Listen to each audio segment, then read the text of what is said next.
अफगानिस्तान और पाकिस्तान के बीच युद्ध सी स्थिति बनी रही। पिछले कुछ समय से दोनों तरफ से हमले हुए जिसमें कई सैनिकों की मौत हो गई।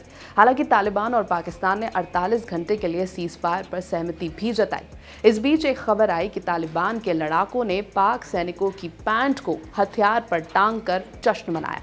दावा है कि पाकिस्तानी सैनिक दुरंद लाइन के पास की चौकियां छोड़कर भाग गए। उस दौरान अफगान लड़ाकों ने उनके हथियार लूट लिए। तालिबान ने पाकिस्तानी सैनिकों की उतारी हुई पैंट उठाकर चौराहे पर खड़े होकर जश्न मनाया और बंदूक पर टांग कर जीत का दावा भी किया। लेकिन सवाल ये उठता है, क्या अफगानिस्तान के पास इतने हथियार थे कि पाकिस्तान 8 घंटों में घुटने टेक दिया? कहां से आते हैं अफगानिस्तान के पास हथियार? आज बात इसी पर। पाकिस्तान ने सोचा था कि फाइटर जेट्स भेजकर और ड्रोन से बॉम्ब गिराकर तालिबान के अटैक को कुछ पलों में दबा दिया जाएगा। उन्होंने ऐसा करने की कोशिश भी की। काबुल में 2 बॉम्ब गिराए, पर तालिबान ने ऐसा जवाब दिया कि पाकिस्तानी फौज को घुटने टेकने पड़ गए। सिर्फ 8 घंटों के अंदर ही पाकिस्तानी फौज सीज फायर के लिए गिड़गिड़ाने लगी और तालिबान की शर्तों पर युद्ध रोकने के लिए तैयार हो गई। तो फिर ऐसा हुआ क्या? दरअसल बुधवार सुबह पाकिस्तानी फौज ने अफगानिस्तान के स्पिन बोल्दा इलाके में बॉम्बिंग की। तालिबान की सिक्योरिटी फोर्स ने करारा जवाब दिया और पाकिस्तानी ठिकानों को भारी नुकसान पहुंचाया। सूत्रों के अनुसार कई पाकिस्तानी सैनिक युद्ध क्षेत्र में ही मर गए और कुछ को जिंदा पकड़ा गया। इसके बाद पाकिस्तानी सरकार अनेक चैनल से तालिबान से सीज फायर की गुहार लगाने लग गई। शुरू में तालिबान ने पाकिस्तान का अनुरोध ठुकरा दिया, पर बार बार किए गए निवेदन पर मान गया। शर्त ये रखी गई कि अगर फिर से हमला हुआ तो जवाब और भी भयंकर होगा। अब पाकिस्तान ने आधिकारिक रूप से 48 घंटों का सीज फायर मांगा है, जो तालिबान ने स्वीकार कर लिया। तालिबान ने कहा कि सीज फायर के दौरान स्थिति मॉनिटर होगी, लेकिन स्पष्ट किया कि बॉर्डर वायलेशंस जारी रहे तो वो तुरंत जबरदस्त जवाब देंगे। और अफगानिस्तान खतरनाक है, इसका प्रूफ ये आंकड़े भी देते हैं। ग्लोबल फायर पावर 2025 इंडेक्स में 145 देशों में 118वें स्थान पर होने के बावजूद भी तालिबान नेतृत्व वाले अफगानिस्तान ने एक मजबूत सेना तैयार कर ली है।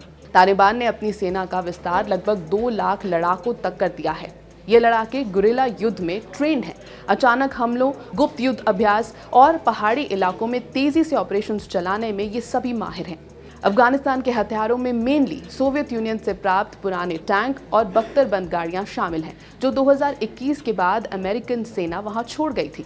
कहा जाता है कि अफगान सेना के पास 50 से अधिक मेन बैटल टैंक्स हैं, 300 से ज्यादा बख्तरबंद गाड़ियां हैं और लगभग 300 टॉप आर्टिलरी है। हाँ, तालिबान की वायु रक्षा क्षमता कम है। अफगानिस्तान के पास A-29 सुपर टुकैनो जैसे लगभग 26 लाइट अटैक एयरक्राफ्ट हैं, 30 हेलीकॉप्टर्स और 15 ट्रांसपोर्ट प्लेन्स हैं। रिपोर्ट्स के मुताबिक टोटल फाइटर प्लेन्स की संख्या 40 के आसपास है। तालिबान को हथियार ज्यादातर अफगानिस्तान से जब्त करने के बाद ही मिले हैं। पिछले 40 सालों से जारी जंगों ने अफगानिस्तान में भारी मात्रा में हथियार और एम्यूनिशन का भंडार जमा कर दिया था, जिसे तालिबान ने कब्जा लिया था। इसके अलावा सीमा पर अवैध हथियार व्यापार ने छोटे हथियार, विस्फोटक और अन्य युद्ध सामग्री की सप्लाई बनाए रखी।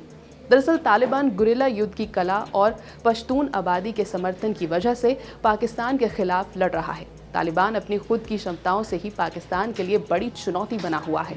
साथ ही तहरीक तालिबान पाकिस्तान के साथ भी तालिबान के संबंध हैं। पाकिस्तान को TTP की बढ़ती ताकत से निपटना पड़ रहा है और आंतरिक क्षेत्र में भी समस्याओं का सामना करना पड़ रहा है। इसी का फायदा तालिबान उठा रहा है। यह है ABP लाइव। मेरा नाम है श्वेता शर्मा और आप देख रहे थे कि कैसे अफगानिस्तान पाकिस्तान पर भारी पड़ा।